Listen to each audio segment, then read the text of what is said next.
what I did there?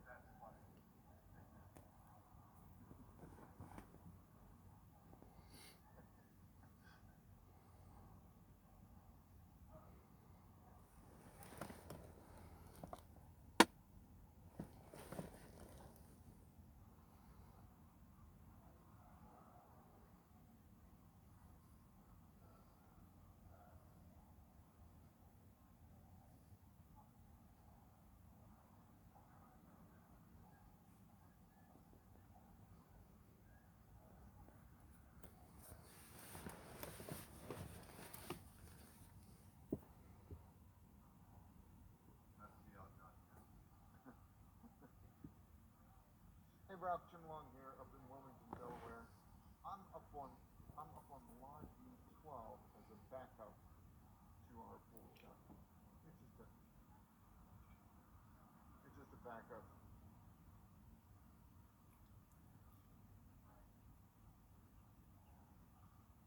Yep. Cool man. Thanks.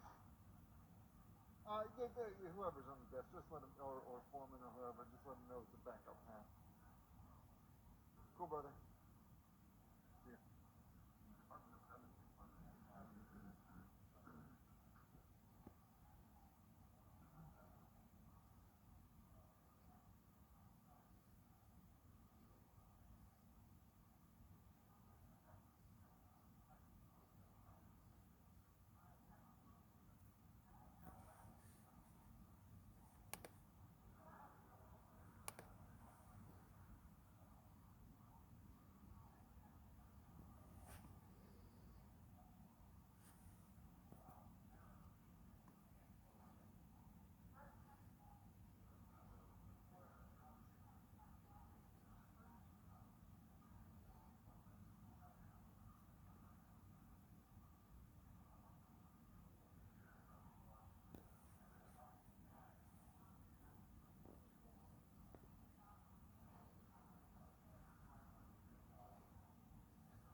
he just has to do just a little bit. Well, but the problem is, if he walks away and takes a question, what's going to happen is I'm going to cease his work.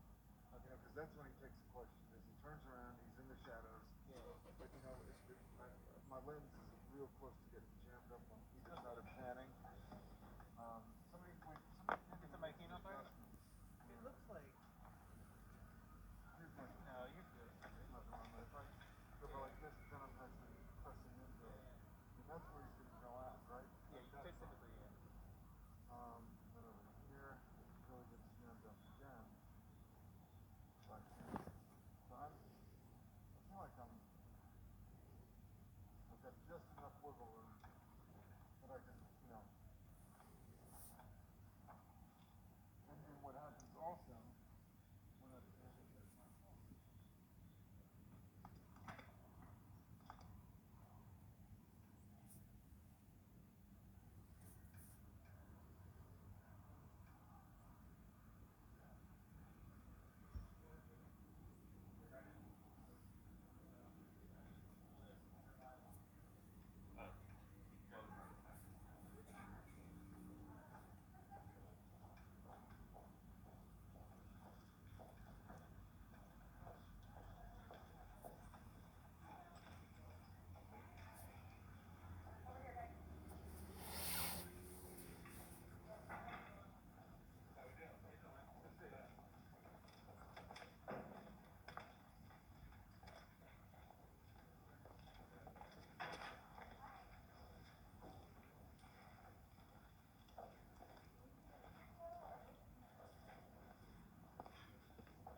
Good evening, my fellow Americans. It's been 343 days since the virus that has ravaged our nation tragically claimed its first life. On February the 6th in 2020, Patricia Dowd took her last breath at home under the California sun in Santa Clara. She was 57 years old, a beloved wife, mother, daughter, sister. She never knew she had the virus at the time when most folks never heard about the virus. But just like that, she was gone. And almost exactly 1 year later, nearly 400,000 of our fellow Americans have met the same cruel fate. Countless families and friends left behind with unrelenting grief and guilt, anger and frustration. And the emptiness felt by the loss of life is compounded by the loss of our way of life. During this pandemic, millions of Americans, through no fault of their own, have lost the dignity and respect that comes with a job and a paycheck. Millions of Americans never thought they'd be out of work. Many of them never even envisioned the idea, are facing eviction, waiting for hours in their cars to feed their families as they drive up to a food bank. Millions have kept their jobs but have seen their hours and paychecks reduced, barely hanging on as well. That's happening today in the United States of America. Just as in the midst of the dark winter of this pandemic, as cases, hospitalizations, and deaths spike at record levels, there is real pain overwhelming the real economy. One where people rely on paychecks, not their investments, to pay for their bills and their meals and their children's needs. You won't see this pain if your scorecard is how things are going on Wall Street. But you will see it very clearly if you examine what the twin crises of a pandemic and this sinking economy have laid bare. The growing divide between those few people at the very top who are doing quite well in this economy and the rest of America. Just since this pandemic began, the wealth of the top 1% of the nation has grown roughly $1.5 trillion since the end of last year, 4 times the amount for the entire bottom 50% of American wage earners. Some 18 million Americans are still relying on unemployment insurance. Some 400,000 small businesses have permanently closed their doors.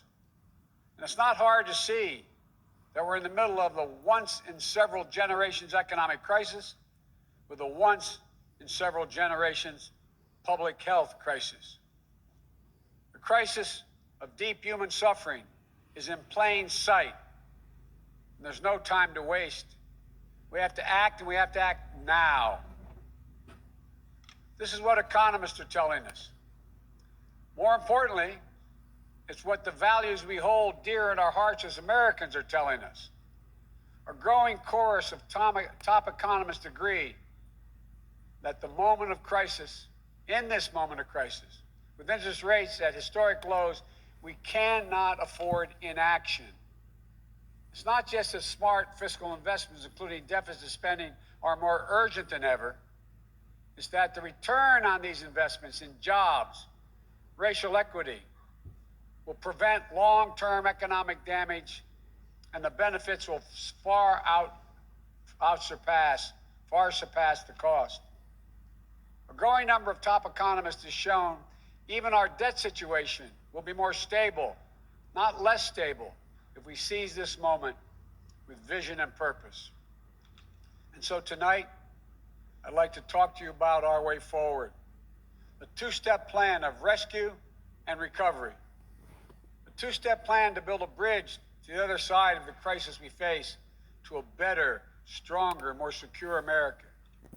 Tonight, I'll lay out my first step, the American Rescue Plan, that will tackle the pandemic and get direct financial assistance and relief to Americans who need it the most. Next month, my first appearance before a joint session of Congress, I will lay out my Build Back Better recovery plan. It'll make historic investments in infrastructure, that Build Back Better plan. Infrastructure, manufacturing, innovation, research and development, and clean energy. Investments in a caregiving economy and in skills and training needed by our workers to be able to compete and win in the global economy of the coming years. Moody's, an independent Wall Street firm, said my approach will create more than 18 million good-paying jobs. Our rescue and recovery plan is a path forward with both seriousness of purpose and a clear plan, with transparency and accountability, with a call for unity that is equally necessary. And unity is not some pie-in-the-sky dream. It's a practical step to getting the things we have to get done as a country get done together. As I said when it passed in December, the bipartisan COVID-19 relief package was a very important first step. And I'm grateful for the Democrats, Republicans, and independent members of Congress who came together to get it done. But I said at the time, it's just a down payment.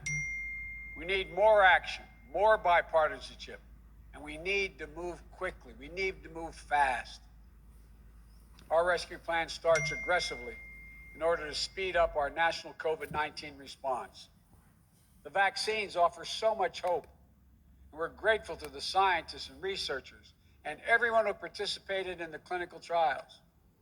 We're also grateful for the rigorous review and testing that has led to millions of people around the world already being vaccinated safely. But the vaccine rollout in the United States has been a dismal failure thus far. Tomorrow, I will lay out our vaccination plan to correct course and meet our goal of 100 million shots at the end of my first 100 days as president. This will be one of the most challenging operational efforts we have ever undertaken as a nation. We'll have to move heaven and earth to get more people vaccinated, to create more places for them to get vaccinated, to mobilize more medical teams to get shots in people's arms, to increase vaccine supply, and to get it out the door as fast as possible. We'll also do everything we can to keep our educators and students safe, to safely reopen a majority of our K-8 schools by the end of the first 100 days. We can do this if we give the school districts, the schools themselves, the communities, the states, the clear guidance they need, as well as the resources they need that they can't afford right now because of the economic dilemma they're in. That means more testing and transportation, additional cleaning and sanitizing services in those schools, protective equipment and ventilation systems in those schools. We need to make sure that workers who have COVID-19 symptoms are quarantined, and those who need to take care of their family members with COVID-19 symptoms should be able to stay home from work and still get paid.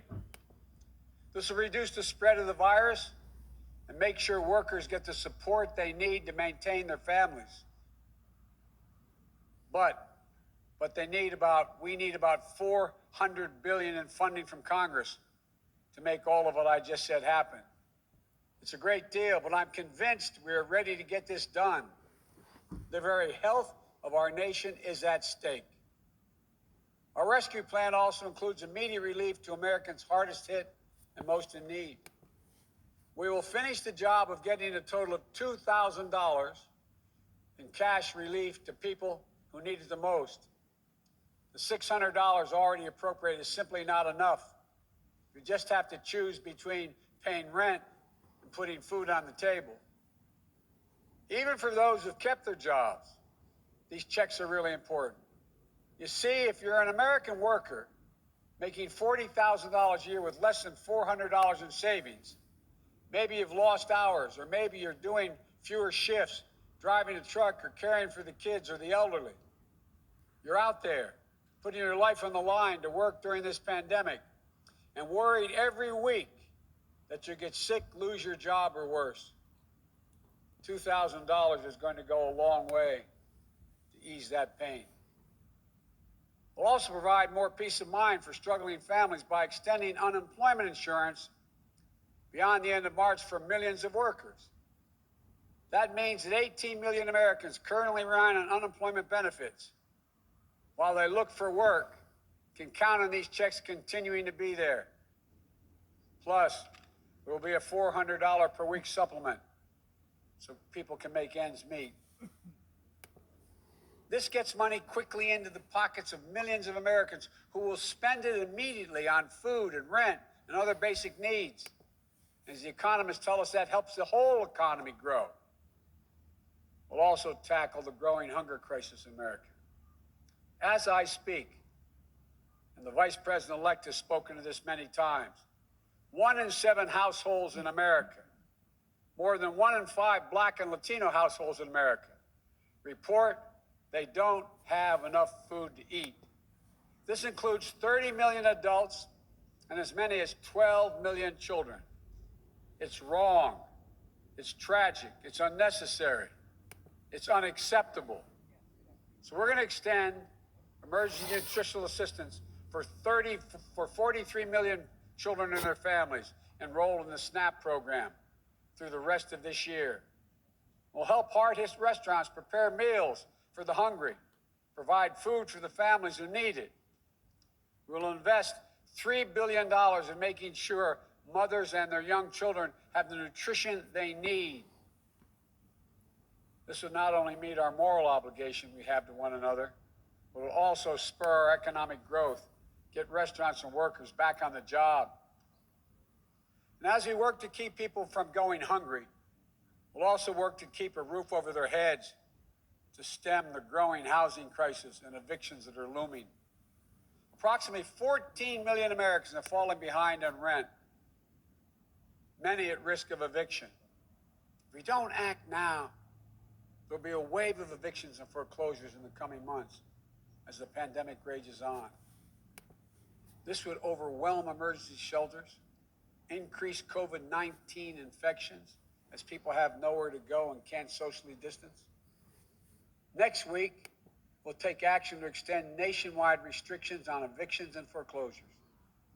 This will provide more than 25 million Americans greater stability instead of living on the edge every single month. And I'm asking Congress to do its part by funding rental assistance for 14 million hard-hit families and tenants. It will also be a bridged economic recovery for countless mom and pop landlords. These crises are straining the budgets of states and cities and tribal communities that are forced to consider layoff and service restrictions of the most needed workers. It means that people putting their lives at risk are the very people now at risk of losing their jobs. Police officers, firefighters, all first responders, nurses, educators. You know, over the last year alone, over 600,000 educators have lost their jobs in our cities and towns. Our rescue plan will provide emergency funding to keep these essential workers on the job and maintain essential services. It will ensure that vaccines are administered and schools can reopen. Vice President-elect Harris and I have been speaking with county officials, mayors, governors of both parties on a regular basis. We're ready to work with them, help them get the relief they need. Our rescue plan will also help small businesses that are the engines of our economic growth, our economy as a whole, the glue that holds communities together as well. But they're hurting badly. And you realize they account for nearly half of the entire total U.S. workforce. Our rescue plan will provide flexible grants to help those hardest hit small businesses survive the pandemic, and the low-cost capital that will help entrepreneurs of all backgrounds create and maintain jobs, plus provide the essential goods and services that communities depend upon. Last week, I laid out how we'll make sure that our emergency small business relief is distributed swiftly and equitably, unlike the first time around. We're going to focus on small businesses on Main Street. We'll focus on minority-owned small businesses, women-owned small businesses, and finally having equal access to the resources they need to reopen and to rebuild. And we will be responsible with taxpayers' dollars, ensuring accountability that reduces waste and fraud and abuse like we did in the Recovery Act that I administered in our administration. Direct cash payments, extended unemployment insurance, rent relief, food assistance, keeping essential frontline workers on the job, aid to small businesses, These are the key elements to the American Rescue Plan that would lift 12 million Americans out of poverty and cut child poverty in half. That's 5 million children lifted out of poverty if we move. Our plan would reduce poverty in the black community by 1/3, reduce poverty in the Hispanic community by almost 40%,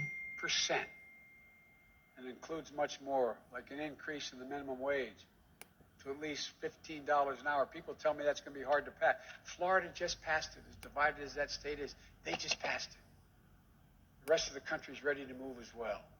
It should be a national minimum wage of $15 an hour. No one working 40 hours a week should live below the poverty line. That's what it means. If you work for less than $15 an hour and work 40 hours a week, you're living in poverty. It includes access to affordable child care that will enable parents, particularly women, to get back to work. I look forward to working with members of Congress, both parties, to move quickly to get the American Rescue Plan to the American people. And then we can move with equal urgency and bipartisanship to my Build Back Better recovery plan that I will call for next month to generate even more economic growth. American manufacturing was the arsenal of democracy in World War II. It will be so again. Imagine a future made in America, all made in America, and all by Americans. We'll use taxpayers' dollars to rebuild America. We'll buy American products, supporting millions of American manufacturing jobs, enhancing our competitive strength in an increasingly competitive world. Imagine historic investments in research and development to sharpen America's innovative edge in markets where global leadership is up for grabs. Markets like the battery technology, artificial intelligence, biotechnology, clean energy. Imagine confronting the climate crisis with American jobs and ingenuity leading the world. It's time to stop talking about infrastructure and to finally start building an infrastructure so we can be more competitive. Millions of good-paying jobs that put Americans to work rebuilding our roads, our bridges, our ports, to make them more climate resilient, to make them faster, cheaper, cleaner, to transport American-made goods across our country and around the world. That's how we compete. And imagine millions of jobs in a caregiving economy to ease the financial burden of caring for young children and aged loved ones. Let's make sure our caregivers, mostly women of color, immigrants, have the same pay and dignity that they deserve. So we can do these bold, practical things now. You know, I know what I just described does not come cheaply, but failure to do so will cost us dearly. The consensus among leading economists is we simply cannot afford not to do what I'm proposing. Independent, respected institutions from around the world, from the Federal Reserve to the International Monetary Fund, have underscored the urgency. Even Wall Street firms have reinforced the logic. If we invest now boldly, smartly, and with unwavering focus on American workers and families, we will strengthen our economy, reduce inequity, and put our nation's long-term finances on the most sustainable course. And where we're making permanent investments, recurring investments, as I said in the campaign trail, we will pay for them by making sure that everyone pays their fair share, not punishing anybody. We can do it without punishing a single person by closing tax loopholes for companies that ship jobs overseas, or to allow American companies, 90 of them in the top Fortune 500, to pay zero in federal income taxes, asking everyone to pay their fair share at the top so we can make permanent investments to rescue and rebuild America. It's the right thing for our economy. It's the fair thing. It's the decent thing to do. We not only have an economic imperative to act now, I believe we have a moral obligation. In this pandemic, in America, we cannot let people go hungry. We cannot let people get evicted. We cannot watch nurses, educators, and others lose their jobs. We so badly need them. We must act now and act decisively. My fellow Americans, the decisions we make in the next few weeks and months are going to determine whether we thrive in a way that benefits all Americans, or whether we stay stuck in a place where those at the top do great, while economic growth for most everyone else is just a spectator sport, and where American prospects dim, not brighten. These investments will determine whether we reassert American leadership and outcompete our competitors in a global economy. We're better equipped to do this than any nation in the world. Or whether we watch them catch up and pass us by. Together, I know which path we'll choose. That includes all Americans, so we can own the 21st century. But even with all these bold steps, it's going to take time to get where we need to be. There will be stumbles, but I will always be honest with you about both the progress we're making and what setbacks we meet. And here's the deal. The more people we vaccinate, the faster we do it, the sooner we can save lives and put this pandemic behind us and get back to our lives and our loved ones. And the sooner we can rescue and rebuild the American economy, the biggest and most profitable engine in the world. I know it's been nearly a year that tested us beyond measure. For all of you who have lost someone, my heart goes out to you. I know that feeling looking at an empty chair across the table. All of you have fallen on hard times. I know you can never get back what you lost, but as your president, I know that every day matters and every person matters. From the very first to the nearly 400,000 lost American souls and counting, to the millions of you just looking for a fighting chance in this economy, I promise you, we will not forget you. We understand what you're going through. We will never, ever give up. And we will come back. We'll come back together. We didn't get into all this overnight. We won't get out of it overnight. And we can't do it as a separated and divided nation. The only way we can do it is to come together as fellow Americans, as neighbors, as the United States of America. And when we do, there's nothing beyond our capacity. I've said this many times. When America acts as one, there's never been a single thing we've been unable to do, no matter how consequential the issue has been. Out of all the peril of this moment, I want you to know, I give him a word, I see the promise as well. We've seen clearly what we face now. And I remain so optimistic about America. As optimistic as I've ever been. We have everything we need, but the will must be demonstrated. So come Wednesday, we begin a new chapter. The Vice President-elect and I will do our best to meet all the expectations you have for the country and the expectations we have for it. I'm confident. I am truly confident. Together, we can get this done and come out better off than when we went into this crisis. God bless you all, and may God protect our troops. There you go. Together we're stronger. We're stronger together.